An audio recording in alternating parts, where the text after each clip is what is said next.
Okay sir. ಈಗ ಈ ಬರಗಾಲ ಯಾಕೆ ಬರುತ್ತೆ, ಬರಗಾಲದ ಹಿಂದೆ ಇರುವಂತಹ ಈ ವೈಜ್ಞಾನಿಕ ಕಾರಣಗಳು ಏನು ಅನ್ನುವಂಥದ್ದನ್ನ ನಾವು ರಿಸರ್ಚ್ ಮಾಡಿದಂಥ ಸಂದರ್ಭದಲ್ಲಿ ನನಗೆ ಕೆಲವು ವಿಚಾರಗಳು ಗೊತ್ತಾಗಿದ್ದು, ಈ ಎಲ್ ನೀನೋ ಪರಿಣಾಮದಿಂದಾಗಿ ರಾಜ್ಯದಲ್ಲಿ ಸದ್ಯಕ್ಕೆ ಈ ರೀತಿಯ ಬರಗಾಲದ ಪರಿಸ್ಥಿತಿ ಇದೆ ಅಂತ ಹೇಳಿ.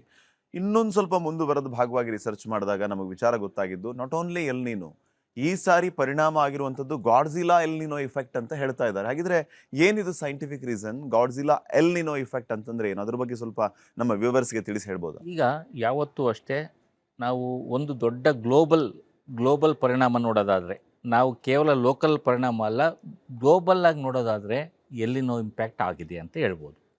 ಎಲ್ಲಿನೋ ಇಂಪ್ಯಾಕ್ಟ್ ಅಂದರೆ ಏನು ಅಂತ ನೋಡಿದಾಗ ನಮಗೆ ಒಂದು ಈಕ್ವಟೋರಿಯಲ್ ಪೆಸಿಫಿಕ್ ಓಷನ್ ಇದೆ. ಅದು ಸುಮಾರು ಸೌತ್ ಅಮೇರಿಕಾದಿಂದ ಹಿಡಿದು ಈ ಕಡೆ ನಿಮಗೆ ಆಲ್ಮೋಸ್ಟ್ ಆಸ್ಟ್ರೇಲಿಯನ್ ಪಾಸ್ ಆಗಿ ಆಫ್ರಿಕಾದವರೆಗೂ ಮೂವ್ ಆಗ್ತದೆ. 17,000 ಕಿಲೋಮೀಟ್ರು ಲೆಂತ್ ಇದೆ. ಎಲ್ಲಿ ಸೆಂಟ್ರಲ್ ಪಾರ್ಟ್ ಆಗಿರ್ಬೋದು, ಈಸ್ಟರ್ನ್ ಪಾರ್ಟ್ ಆಗಿ ಮೂರು ಕಡೆ ಇರ್ತದೆ. ಈ western part, central part, eastern part ಅಂತ ನಾರ್ಮಲ್ ಆಗಿರ್ತದೆ.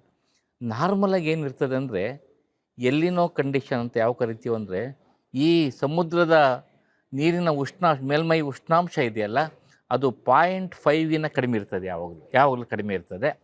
ಆವಾಗ ಏನಾಗಿರ್ತದೆ, ನಾರ್ಮಲ್ ಕಂಡೀಷನ್ನಲ್ಲಿ ಸೌತ್ ಅಮೇರಿಕಾ ಕಡೆ ಏನಿರ್ತದೆ ಈಸ್ಟರ್ನ್ ಪಾರ್ಟಲ್ಲಿ, ಅಲ್ಲಿ ಯಾವಾಗಲೂ ಸಹ ಟೆಂಪ್ರೇಚರ್ ಕಡಿಮೆ ಇರ್ತದೆ, ಕೂಲಾಗಿರ್ತದೆ.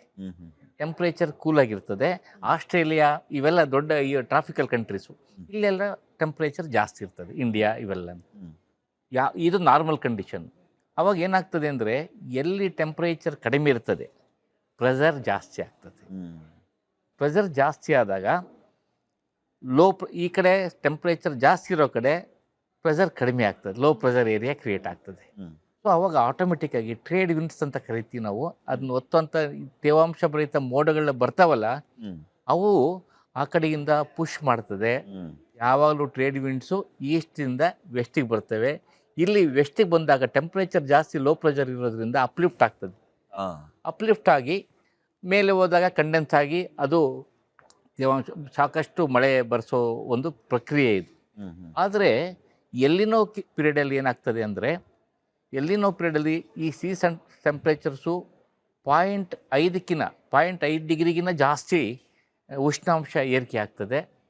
ವಾಡಿಕೆ ಕಂಪೇರ್ ಮಾಡಿದಾಗ 0.5 ಡಿಗ್ರಿ ಟೆಂಪ್ರೇಚರು ಜಾಸ್ತಿ ಇರ್ತದೆ ಅಲ್ಲಿ. ಸೊ ಈಸ್ಟ್ಗೆ ಯಾವಾಗ ಟೆಂಪ್ರೇಚರ್ ಜಾಸ್ತಿ ಆಗ್ತದೆ, ಅಲ್ಲಿ ಲೋ ಪ್ರೆಷರ್ ಕ್ರಿಯೇಟ್ ಆಗ್ತದೆ. ಇಲ್ಲಿ ಕೂಲಾಗಿರ್ತದೆ, ಕಂಡೀಷನ್ಸು ಕೂಲಾಗಿದ್ದಾಗ ಇಲ್ಲಿ ಹೈ ಪ್ರೆಷರ್ ಆಗ್ತದೆ. ಸೊ ಟ್ರೇಡ್ ವಿಂಡ್ಸ್ ಅಂತ ನಾವೇನು ಇವನ್ನ ತೇವಾಂಶ ಮೋಡಗಳು ಒತ್ತು ತರುವಂಥ ಮಾನ್ಸೂನ್ ಇವೇನಿದ್ದಾವೆ, ಅವನ್ನ ಉಲ್ಟಾ ಈಸ್ಟಿಂದ ವೆಸ್ಟಿಗೆ ಬರೋ ಬದಲು ವೆಸ್ಟಿಂದ ಈಸ್ಟ್ ಹೋಗ್ತದೆ. ಈ ಪ್ರೋಸೆಸ್ಸಲ್ಲಿ ನಮಗೆ ಏನು ಮಳೆ ಬರೋ ಮೋಡಗಳಿತ್ತು ಅವೆಲ್ಲನೂ ಕಟ್ಟಾಗಿ ಹೋಗ್ತವೆ. ಅಲ್ಲಿ ಜಾಸ್ತಿ ಮಳೆ ಆಗ್ತದೆ, ಇಲ್ಲಿ ಕಡಿಮೆ ಮಳೆ ಆಗ್ತದೆ. ಇದು ಒಂದು ಜನರಲ್ ಆಗಿ ಹೇಳುವಂಥ ಒಂದು ಡೆಫಿನೇಷನ್. ಸೊ ಇದು ಕೇವಲ ಇದೊಂದೇ ಅಲ್ಲ, ಕೇವಲ ಎಲ್ಲಿನೋ ಇಯರ್ಸ್ ನಾವು ನೋಡಿದಾಗ ಸುಮಾರು 60% ಆಫ್ ದಿ ಇಯರ್ಸ್ ಎಲ್ಲಿನೋ ಬಂದಾಗ ಬರ ಬಂದಿದೆ. ಅಂದರೆ ಎಲ್ಲ ಬರದ ವರ್ಷದಲ್ಲೂ ಎಲ್ಲಿನೋ ಇರ್ತದಂತಲ್ಲ. ನಿಮಗೆ ಎಲ್ಲಿನೋ ಇಯರ್ಸು ಬರ ಇರ್ಬೋದು, ಬಟ್ 60% ನಮಗೆ 60-70% ಎಲ್ಲಿನೋ ಇಯರ್ ಇದ್ದಾಗ ಬರ ಬಂದೇ ಬರ್ತದೆ ಅಂತ.